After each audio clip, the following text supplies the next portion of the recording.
नमस्कार. रिलेटिक गपशप मध्ये तुमचं स्वागत आहे. संध्याकाळची वेळ असते.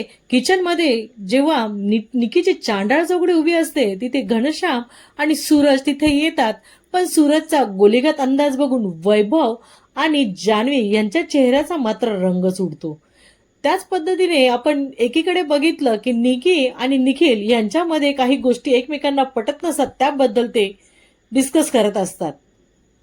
हा बिग बॉसनी सांगितल्याप्रमाणे फुल चार्ज झाला आहे आणि तो इरिनालाही त्याच्या गाण्यावर ज्या पद्धतीने नाचवत आहे, या दोघांचं कॉम्बिनेशन मात्र बघण्यासारखं होतं. त्याने घरामध्ये गेम हा कशा स्ट्रॉंग पद्धतीने खेळला पाहिजे त्याच्यावरती ज्या प्रकारे रॅप केला, हा खरंच ऐकण्यासारखा होता आणि सगळे मात्र हा रॅप ऐकून खूप खुश झाले. पुरुषोत्तम दादा आणि सूरज हे गप्पा मारत बसलेले असताना जान्हवी तिथे येऊन सूरजला सांगते की तुझं सामान आहे ते उचलून ठेव. पण सूरज जेव्हा जाऊन बघतो तिथे त्याचं सामान तिथे नाहीये, हे दुसऱ्यांचं आहे. मात्र तो जान्हवीला सांगतो ज्याचं असेल त्याला सांगायचं, हे मला सांगायचं नाही. तो ज्या पद्धतीने जान्हवीला उत्तर देतो तेव्हा मात्र जान्हवीचा चेहरा हा बघण्यासारखा असतो. अभिजित हा भांडे घासण्यासाठी त्याला मदत हवी आहे, कोणीतरी एक सदस्याने त्याला हेल्प करावी हे सांगत असताना तेव्हा जान्हवी आणि निकी हे त्याला पिन मारून सांगतात की तू आर्याला घे, कारण की ती काहीही काम करत नाहीये.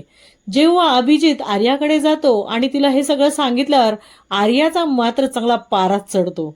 अहो, आता ही चांगली जान्हवी आणि निकी विरुद्ध पेटून उठली आहे. ही गप्प राहणारी नाहीये आणि ही बालिशही नाहीये.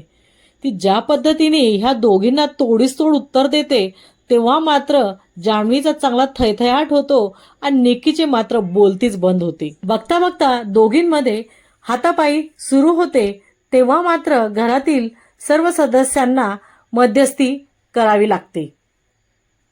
आर्या जेव्हा सगळ्यांना सांगते की बिग बॉस हे माझे आहो आहेत, हे ऐकून बिग बॉस आर्याशी बोलत असताना जान्हवी ही कान टाव करून ऐकते. तेव्हा बिग बॉस हे जान्हवीची सुद्धा फिरकी घेतात. डायनिंग एरियामध्ये निकी ही वर्षाताईंची पुन्हा खोड काढण्याचा प्रयत्न करते. मात्र वर्षाताई तिला कुछ तो लोग कहेंगे ह्या गाण्यामध्ये तिला इग्नोर करतात आणि त्यांच्या ह्या गाण्याला अभिजितही साथ देतो. हे बघून मात्र निकीचा चेहरा चांगलाच पडतो.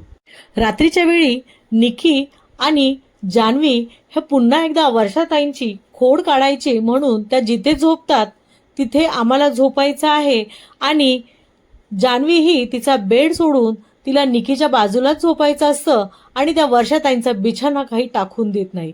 त्यावरती मात्र वर्षाताईंना त्यांना जेवढा त्रास देता येईल त्या पद्धतीने ते त्रास देत असतात. हे बघून मात्र आर्या ही बिग बॉसकडे विनवणी करते की ह्याच्यावरती तुम्ही काहीतरी ऍक्शन घ्या आणि सर्व सदस्य निकी आणि जान्हवी यांना समजावायचा प्रयत्न करतात. या दोघी काही ऐकत नाही. शेवटी वर्षाताई सगळ्यांचं शब्दाला मान ठेवून ह्या रस्त्यामध्ये झोपायला तयार होतात.